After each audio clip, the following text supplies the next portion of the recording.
एक एक वैष्णव नवनीत प्रिया जी गोपाल जी की सेवा करता था, लेकिन उसके घर में इतनी दैन्यता थी कि एक बार का भोजन ही 3 बार में पाया जाता था, दोबारा बनाने की सामग्री नहीं इकट्ठी हो पाती थी। अब उसका कोई एक मित्र आया, वो पैसे वाला, उसने आकर के उससे कहा और भाई सब ठीक? बोले हाँ सब ठीक। बोले तुम्हारा दिन सुधर गए कि नहीं? बोले अब वैसे ही है भैया, क्या करें, एक समय अब रोटी बनती है, उसी से शाम तक का गुजारा होता है। बोले अच्छा तुम पूजा वूजा करते हो क्या? बोले हाँ। बोले किसकी करते हो? बोले गोपाल जी, नवनीत प्रिया जी, लड्डू गोपाल, इनकी पूजा करता हूं। हंसने लगा मित्र, इनकी सेवा करते हो? अरे ये भी बेचारे जब इनको पूतना मारने आई ना, स्तनों में विष लगा के, तो ये भी नेत्र बंद करके शंकर जी से मदद मांग रहे थे कि पूतना के स्तन के विष को तुम पी जाओ। अरे जो अपनी रक्षा स्वयं नहीं कर पाते, तुम्हारी रक्षा क्या करेंगे? इनसे बड़े शंकर जी हैं, शंकर जी को लिया तुम, उनकी सेवा शुरू कर दो। अब बेचारा मरता क्या नहीं करता, सब कर लेते हैं। शंकर जी ले आया दूसरे दिन, और नवनीत प्रिया जी लड्डू गोपाल जी को दूर एक जगह टेबल पे बिठा दिया। बोले तुम्हारी सेवा अब हो गई, तुमने तो कुछ किया नहीं, अब इनकी करेंगे हम। अब शंकर जी की पूजा उसने शुरू कर दी, खूब रुद्राष्टाध्यायी से अभिषेक आदि सब करने के बाद में अगरबत्ती जला करके और त्रिपुंड लगा लिया। पहले तो ऊर्ध्वपुंड लगा रहा था, अब त्रिपुंड लगा करके ओम नमः शिवाय जप करने लगा। अब जैसे ही आंख खोल के देखा तो जो उसने अगरबत्ती जलाई थी उसका धुआं उड़ करके गोपाल जी के पास जा रहा था। अब वो धुआं है, वो तो कहीं भी जा सकता है। अब जैसे ही गोपाल जी के चारों तरफ उसने धुआं देखा तो ठाकुर जी के पास जाके क्या बोलता है, इतने वर्षों से सेवा कर रहा था, तब तो मेरी नहीं सुनी, आज दूसरे किसी को ले आया तो चिढ़ के मारे उसकी अगरबत्ती भी खुद ही सूंघ रहे हो। और ठाकुर जी को बोला तुमको यहां बैठने ही नहीं दूंगा, अलमारी में बंद करूंगा। जैसे ही ठाकुर जी को इस भाव से उठाया, ठाकुर जी प्रकट हो गए वहां पर, चरणों में गिर पड़ा। बोले महाराज आपने आज तक मुझे दर्शन नहीं दिए, शंकर जी के आती दर्शन कैसे हो गए? बोले देख ये भेद बुद्धि मत रख, मुझ में शंकर जी में कोई भेद नहीं है, और शंकर जी आए इसलिए दर्शन दिए ऐसा भी नहीं है। तो बोले क्यों किए, फिर क्यों दिए दर्शन आज आपने? बोले कल तक तुझे ये नहीं लगता था कि मेरी नांग सूंघती भी है, कल तक तुझे ये नहीं लगता था कि मुझे भी जलन हो सकती है, लेकिन आज तेरे भीतर ये भाव आया कि मैं चैतन्य हूं, ये अगरबत्ती मैं भी सूंघ रहा हूं, मुझ में भी एक जलनशीलता आई है, मतलब मैं साधारण मूर्ति नहीं, मैं चैतन्य हूं। जब तेरे हृदय में ये भाव आया तो मैं पीछे क्यों हटूं, मैं भी प्रकट हो गया, मैं भी क्यों मूर्ति तक रहूं? जब तू ही मुझे इतना ऊपर पहुंचा चुका है तो मैं भी प्रकट हो गया। तो ठाकुर जी का दूसरा स्वरूप भागवत कहती है चैतन्य, उनमें सदैव वही भाव रखो, ये चैतन्य है। एक बार को मंदिर में विराज रहे ठाकुर में हमारी चैतन्यता का भाव रहता है कि नहीं ये ठाकुर जी हैं, इनके सामने बेल्ट नहीं पहननी, इनके सामने जींस नहीं पहननी, इनके सामने ऐसे नहीं जाना। लेकिन अपने घर के ठाकुर के सामने भी हम लोगों के अंदर चैतन्यता का भाव तो रहता नहीं। 2 दिन के लिए उदयपुर में महाराज किसी का ब्याह हो रहा है हमारे परिवार में, और 2 दिन के लिए जाना है पूरे घर को। 80-80 हजार रुपए के सबने कपड़े बनवाए अपने, सब लोग जाएंगे ठाकुर जी के आगे मिश्री रख जाएंगे। बोले हम तो जा रहे हैं उदयपुर, वहीं ब्याह में रहेंगे, थोड़ा आनंद करेंगे, आप मिश्री का भोग लगाओ। तुम रह लोगे 2 दिन मिश्री पे? नहीं रह सकते। सब लोग इधर देखो, सावधानी से एक बात बता रहा हूं मैं, इस बात को समझ लेना। ये 24 अवतार तो ठाकुर जी के हैं ही हैं, ये 25वां अवतार जो अर्चा अवतार है, ये ठाकुर जी ने क्यों धारण किया? हमारे घर में ठाकुर जी अपनी सेवा कराने के लिए क्यों पधारे?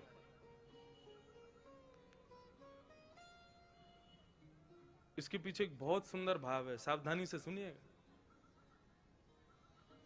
पूज्य गुरुदेव भी बैठे, उनसे भी निवेदन, दास के मन में ठाकुर जी की सेवा करते हुए एक भाव आया, तो मेरी इच्छा हुई कि मैं उस भाव को कहूं कि ठाकुर जी सबके यहां सेवा कराने के लिए हर घर में क्यों विराज रहे हैं। आप पूरे नाथ द्वारा को देख लो, हर घर में ठाकुर जी का चित्रपट ही सही विराज रहा होगा। वृंदावन तो प्रसिद्ध है, घर घर तुलसी ठाकुर सेवा, दर्शन गोविंद जी को, अलीरी मोहि लागे वृंदावन नी को। क्यों विराज रहे हैं ठाकुर जी हम सबके घर में? देखो, हम लोग जब वैकुंठ जाएंगे तो है, कोई रोक तो रहा नहीं हमको, एक ना एक दिन सबको जाना है वहां पर। तो यदा कदा हमारे द्वारा किए गए कृत्य के कारण यदि हमें कभी वैकुंठ के अलावा भी लोगों का दर्शन करना पड़ गया, मानो जैसे नरक का दर्शन हो गया या स्वर्ग का दर्शन करना पड़ गया, और उस पश्चात वहां पर बताया गया तुमने ये अपराध किया था इसलिए तुमको ये करना पड़ा, तो हम ठाकुर जी से शिकायत करने लग जाएंगे, प्रभु आपकी इतनी अर्चना करते हैं, इतनी सेवा करते हैं, इतनी पूजा करते हैं, इतना आपका नाम गुणगान करते हैं, उसके बाद भी हमारे जीवन में दुख, उसके बाद भी हमारे जीवन में कष्ट, उसके बाद भी हमारे जीवन में कभी सुख की अनुभूति नहीं, और उसके बाद भी जब हम संसार छोड़ के आए तो नरक का दर्शन। शिकायतें दुनिया भर की हम ठाकुर जी से करने लग जाएंगे, आपने ये नहीं किया, ये नहीं किया, ये नहीं किया, हम ठाकुर जी से शिकायतें करेंगे। भगवान बोले ये मुझसे शिकायत करे उससे पहले इसके यहां अर्चावतार रूप धारण करके बैठ जाओ इसके घर में। क्यों? बोले कभी ना कभी ये भी तो अपराध करेगा, सर्दी में कभी मुझे ठंडे जल से नहला देगा, भयंकर सर्दी में कभी मुझे हो सकता है पतला वस्त्र पहना दे, मुझे ठंडी लगे उससे, भयंकर गर्मी में खुद तो एसी में बैठेगा, मुझको पंखा भी नहीं चलाएगा, बिजली का बिल बढ़ जाएगा, मंदिर का पंखा बंद ही रहने दो। ये सारे अपराध ये करेगा मेरे साथ में, लेकिन मैं कभी शिकायत नहीं करूंगा। क्यों? हिसाब बराबर करने के लिए आया हूं, तुझे शिकायत करने योग्य छोड़ूंगा नहीं मैं। तुम भगवान से कुछ कह नहीं सकते कि भाई आपने ऐसा क्यों नहीं किया, आपने ये दुख क्यों किया। भगवान बोले तेरी शिकायत पूरी हो गई, अब मैं करूं शिकायत। भोग बनाते समय सब्जी देख करके भोग लगने से पहले ही तेरा मन ललचा गया था। एक बार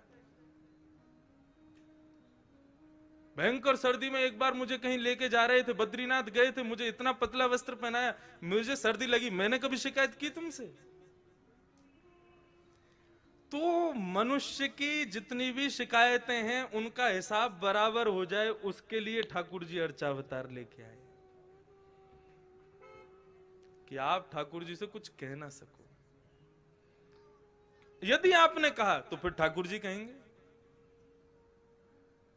कितना भी प्रयास कर लेना, कितनी भी कोशिश कर लेना, अर्चावतार में एक ना एक अपराध तो हम करते ही हैं, लेकिन ठाकुर जी कभी कुछ नहीं कहते। तो वही चैतन्य है। और ठाकुर जी का तीसरा स्वरूप है आनंदम परमानंदम। ठाकुर जी आनंद स्वरूप है। श्रीनाथ जी का स्वरूप परमानंद प्रदान करता है। हमारे बाल कृष्ण प्रभु ने दुनिया भर के रूप धारण किए, कहीं पर बांसुरी बजा रहे हैं, श्री राधा वल्लभ जी में रोज ब्याह कर रहे हैं, बिहारी जी में नित्य मनोरथ कर रहे हैं, श्री गोपीनाथ गोविंद देव जयपुर में विराज रहे हैं, उनके भी अलग अलग रूप। लेकिन श्रीनाथ जी का जो रूप है, स्वरूप है, इसमें सब विराजमान है, सब विद्यमान है, क्योंकि ये वास्तविक आनंद स्वरूप है। एक भुजा ऊपर है और दूसरी भुजा कमर पर है। किस भाव से? सावधानी से सुनिए कथा बिल्कुल। श्रीनाथ, श्री यानी राधा, श्री यानी श्री किशोरी जी, श्री यानी श्री लाडली जी, और श्री लाडली के संग युक्त होकर के जो नाथ विराजमान है वो है श्रीनाथ।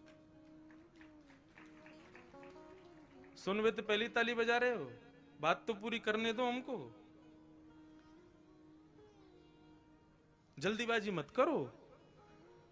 अब तो पंडाल भी अपना, समय भी अपना, कथा भी अपनी, उत्सव भी अपने, पूरे दिन पूरा दिन है अपने पास, खूब भाव से सुनो कथा।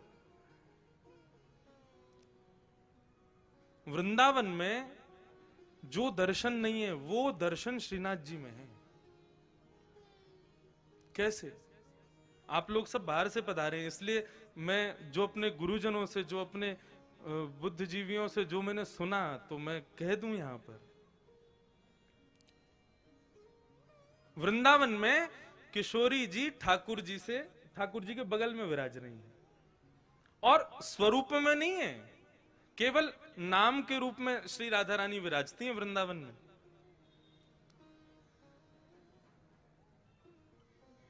जब देखी वृषभानुजा हिय विच उठी है हुक, वंशी रह गई हाथ में फिर ना लागी फूंक।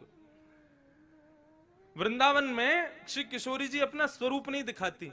क्यों? क्योंकि एक बार ठाकुर जी मुरली का नाद कर रहे थे, तो एक मयूर मोर नृत्य करता हुआ ठाकुर जी के सामने आया और ठाकुर जी को इशारा करने लगा, चलो हम आपको किसी से मिलवाने ले चलें। भगवान बोले किससे मिलवाने ले चलो? चलो तो सही। लेके गया तो एक कुंड में एक गोपी कुंड का जल भर रही थी, तो मयूर इशारा करता है, इनको देखो, इनसे मिलवाने लाए हैं। भगवान बोले कौन है? मयूर बोला खुद ही देखो। अब ठाकुर जी खूब उमड़ घुमड़ करके वेणु बजा रहे हैं, ऐसे ऐसे तान बजामे कि भाई ये घूम के गोपी देखे तो इसका चेहरा दिखे।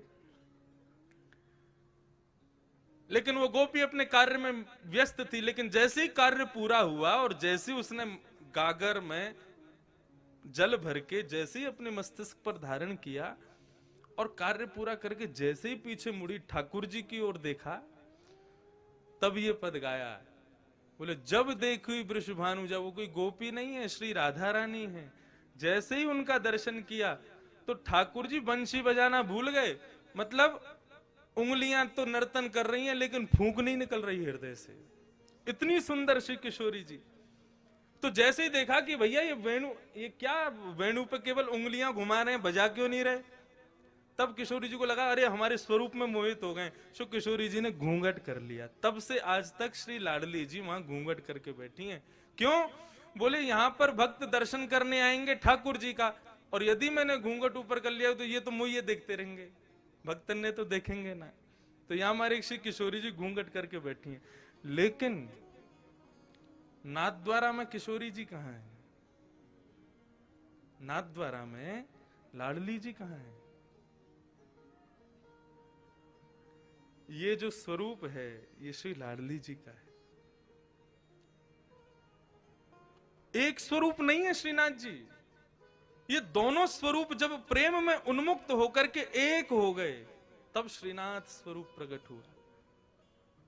अपनी पूर्ववर्ती कथा में भी मैं बता रहा था कि जब रास करते हैं ठाकुर जी, तो दोनों के अंग का स्वरूप क्या होता है? बोले श्री किशोरी जी तो ऐसे नृत्य करती हैं, ये भाव है उनका, ये सदैव ऐसे ही नृत्य करती हैं। और श्री ठाकुर जी दोनों श्री विठलनाथ के रूप में, जैसे दोनों कमर पर हाथ रख करके और इस प्रकार से ठाकुर जी नृत्य करते हैं। कभी आप रासलीला देखो तो कान्हा मोर बन आयो, कैसे आवे? यूं ही तो आवे, अपने कंधे पे हाथ रख, अपने कमर पर हाथ लगा के।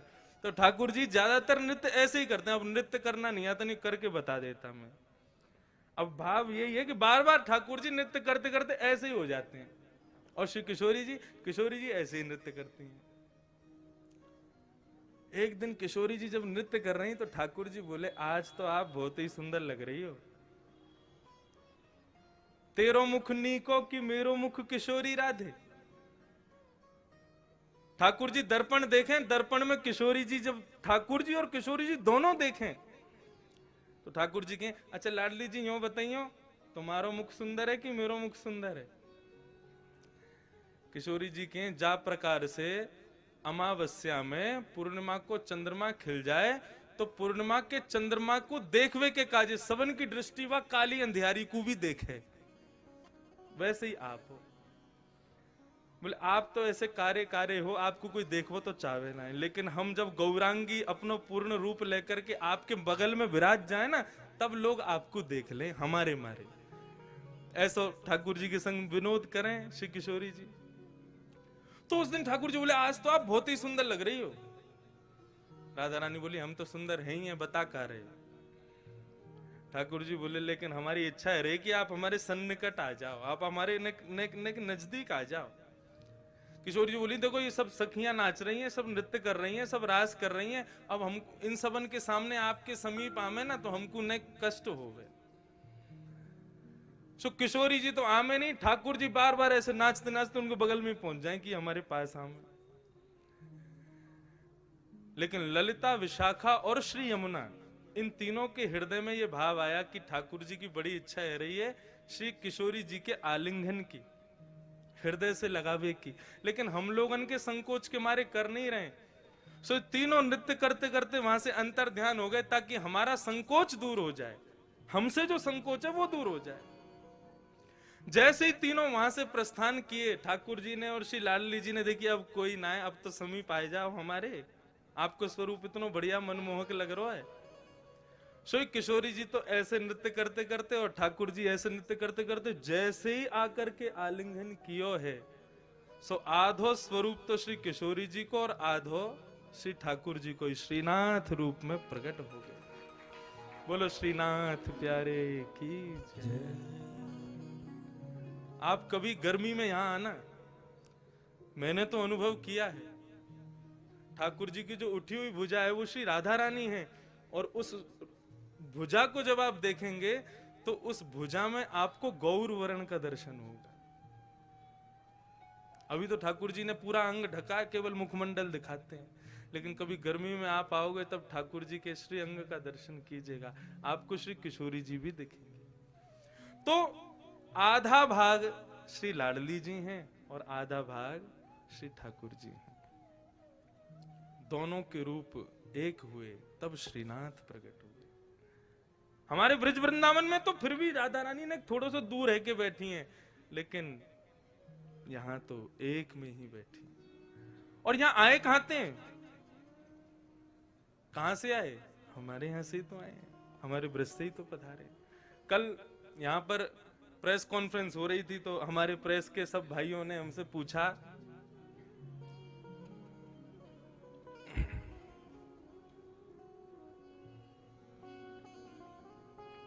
कि महाराज जी आप यहाँ कथा क्यों कर रहे हैं, तो उसके बहुत भाव बताए। एक भाव और आ गया मेरे मन में, अब नाथ द्वारा के जो लोग बैठे हैं वो इस भाव को सुन के कहीं हम पे गुस्सा मत करना, लेकिन हम ब्रजवासी हमारा भाव है, हमारे भाव आया। मैंने कि हम तो देखो ये हमारे आए हैं कि ब्रजवासी हैं, और जब भी ठाकुर जी को देखें तो पता ना क्यों स्वतः ही मन में भाव आ जाए, ठाकुर जी 11 घंटा चल के आना पड़े आपके दर्शन के काजे, तब आकर के यहाँ पे गाड़ी पहुंचे आपके दर्शन हो में। फ्लाइट ते भी आओ तो 6-7 घंटा तो लग ही जाए, ट्रेन ते तो पूरी रात लग जाए।